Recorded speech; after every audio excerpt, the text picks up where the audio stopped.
Cooling பிராணாயாமத்துல அடுத்து நம்ம பார்க்க போறது சித்காரி பிராணாயாமா, குளிர்ச்சி பிராணாயாமா.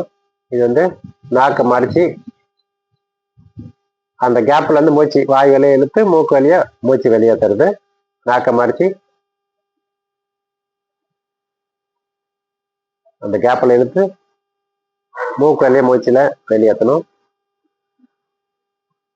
இந்த மாதிரி 3 முறை நாக்க மடிச்சு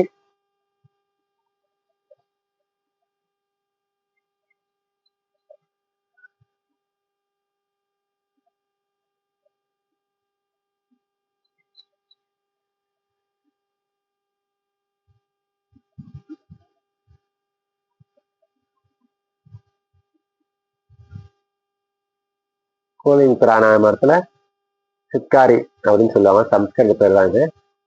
மூச்சு வந்து நாக்க மடிச்சு உள்ள இழுத்து மூக்கு வழியே வெளியே தருது. 3 முறை செஞ்சு முடிச்சிட்டோம். அடுத்தடுத்து பார்ப்போம்.